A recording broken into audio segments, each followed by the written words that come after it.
This is part number 2. God have coming down and talked to me in August 2000. Then he was talking about the past, and he was also talking about what should happen in the future. And he told me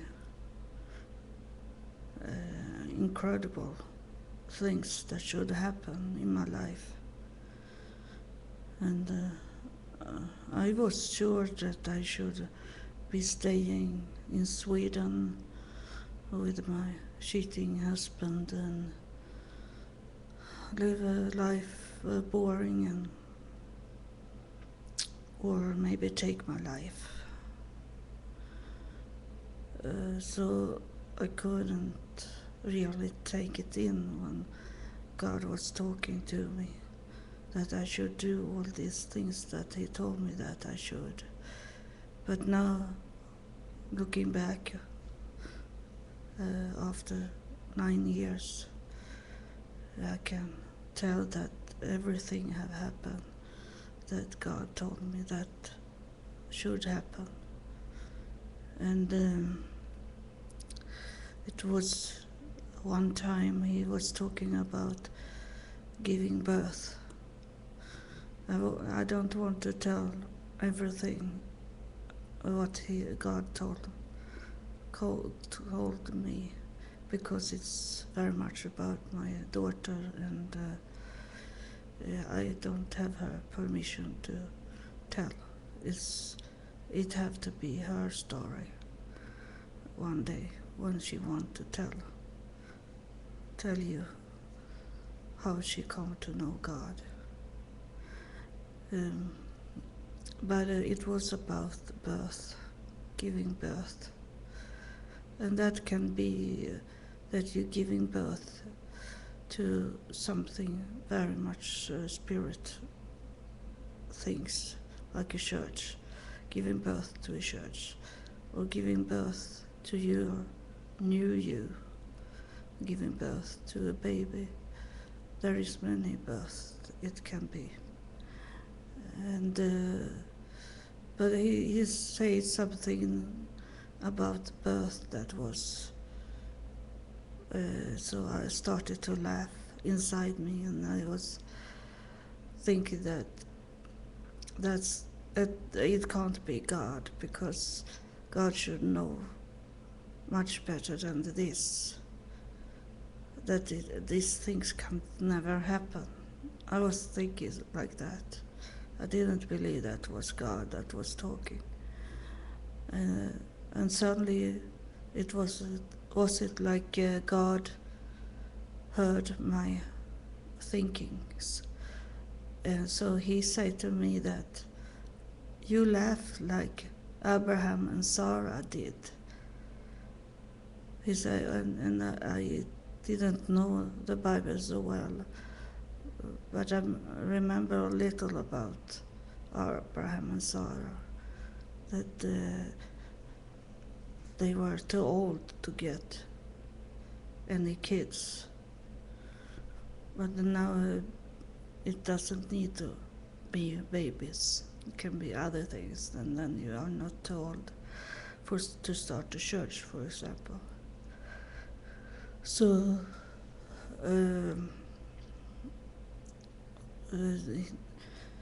but I have given birth, and on my way have people, pastors have told me that I should give birth, and I think today that I have given birth in that way, that I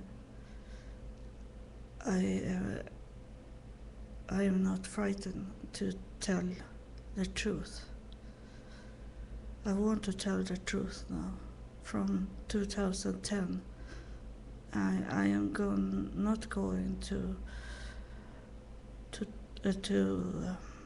lie in that way that I don't tell people that I don't agree with them and things they say. That I also should not lie in that way that I don't tell everything to people. That they only is going to hear the half of the story, like many of the pastors in the church. They only preach in one part of the Bible that they are sure about what they are talking about. They are not going out out from their safety box. So it's very seldom you hear some of the parts of the Bible that is very hard to understand.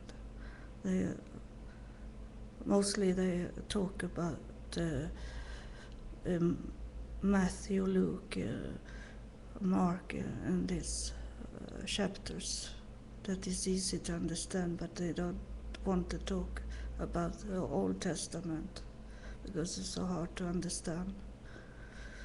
That I am not going to do.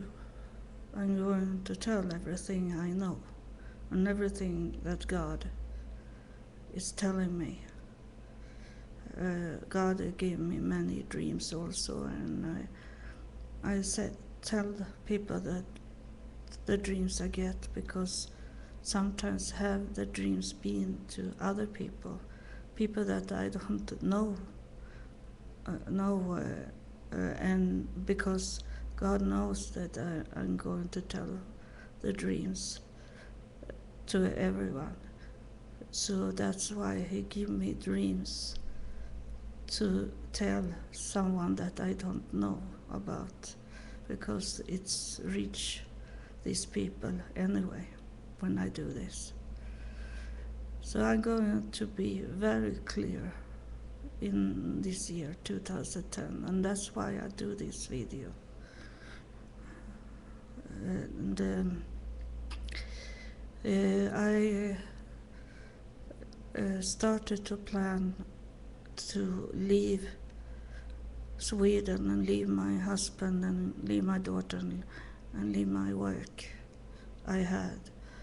I was a computer teacher for all elder people that was in addiction, that tried to stay away from drugs, and I helped them to understand about computer and internet. So I had a really nice job, but I left everything in December 18, 2000, because God have make me stronger, so I could find another way out from everything. It was to leave everything behind, even my daughter behind. I only took the airplane to United States to live my own life, but I never thought it should be so long time and so hard to do this journey that God have told me to do. And I didn't know where to go in the United States.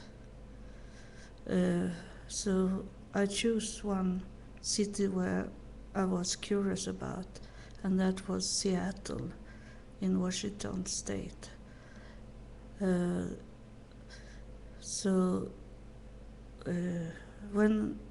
I come to the airport, the officer, they stopped me and say that they want to see my suitcases.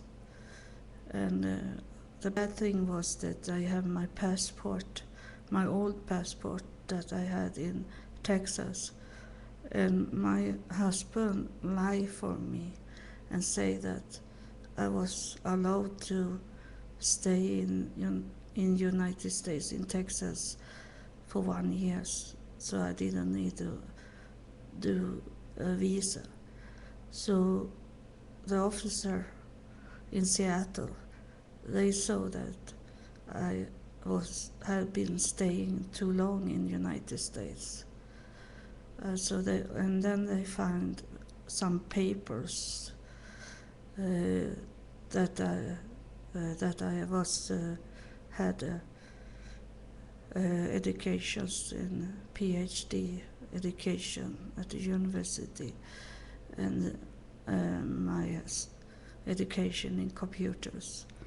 So they say that we are not going to let you come to United States. We are going to let you go back to Sweden with the next airplane. And I was scared because I have left my husband, and he didn't know that I have left him, because he was at the hospital and now that day he was going home when I left him without telling him anything. I only ran away from him, and then I have to explain for him why I have taken away things and where I have been when I have been to Seattle. It was so hard for me. So I started to cry very much. And I had also done so. It was a man that have told me, the man in Seattle, he said that I could get a job for a church as their internet provider, and do things with their home page for the church. And I was very welcome, and I could live there with the church. So everything was going wrong at the Seattle airport, and I was crying, and it was like the time ran away.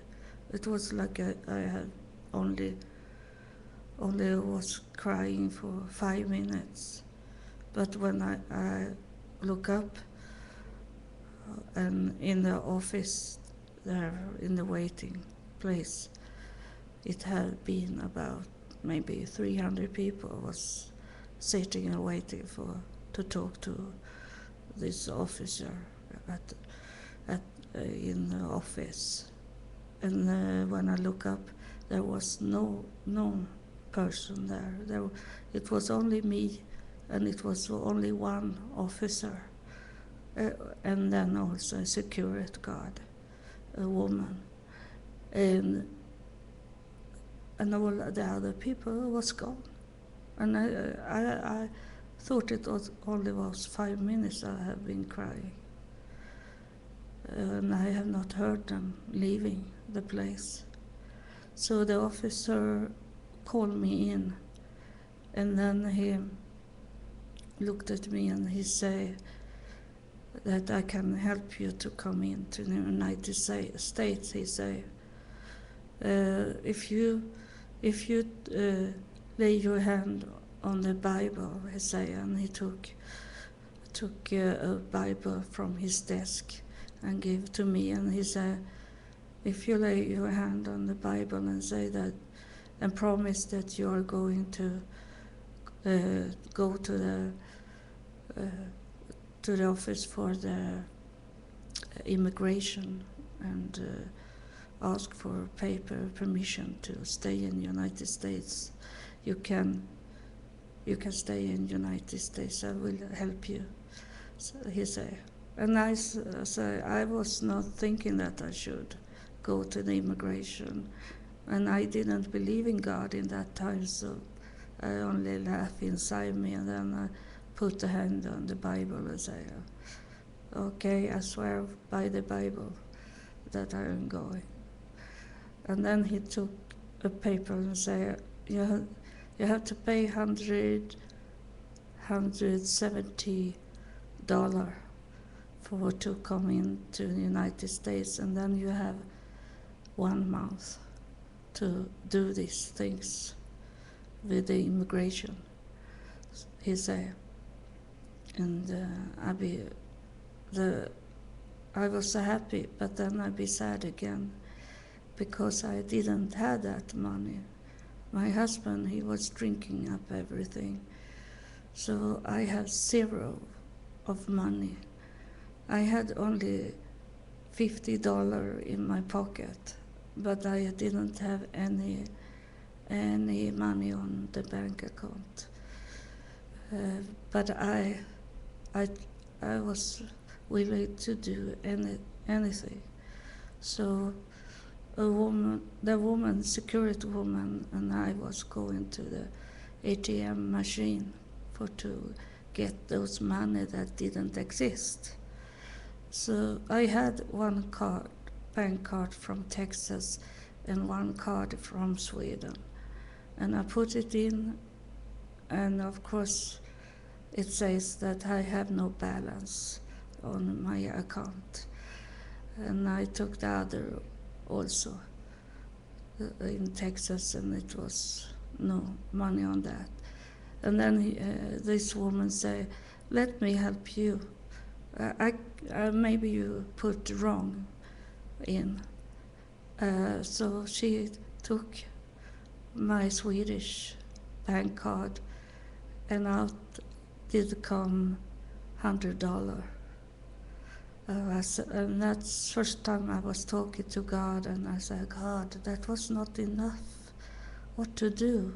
Then I heard this security guard say, "You had one bank card more, did I see, from Texas?" But there, I know it was zero. "Let me try for you," she said. And then she put in my numbers, and out come $70 more. So I got $170 to come in.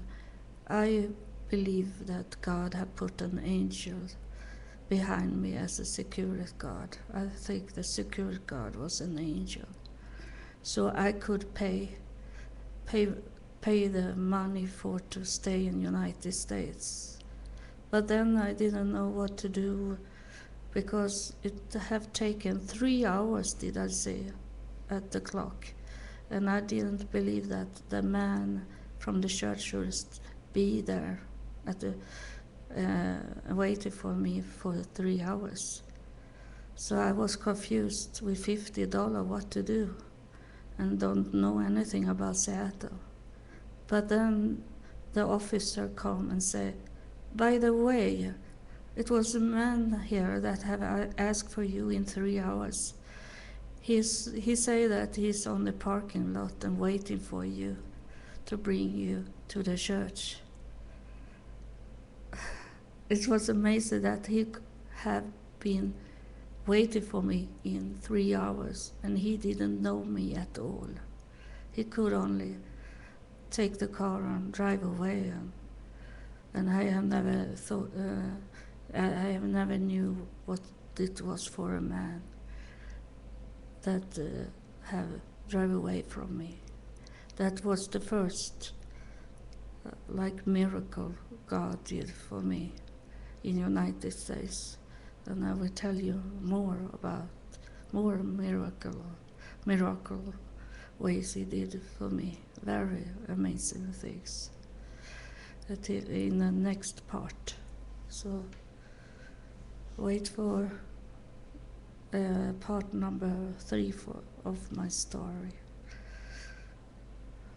because it's gonna be more amazing, more fantastic things that happened to me.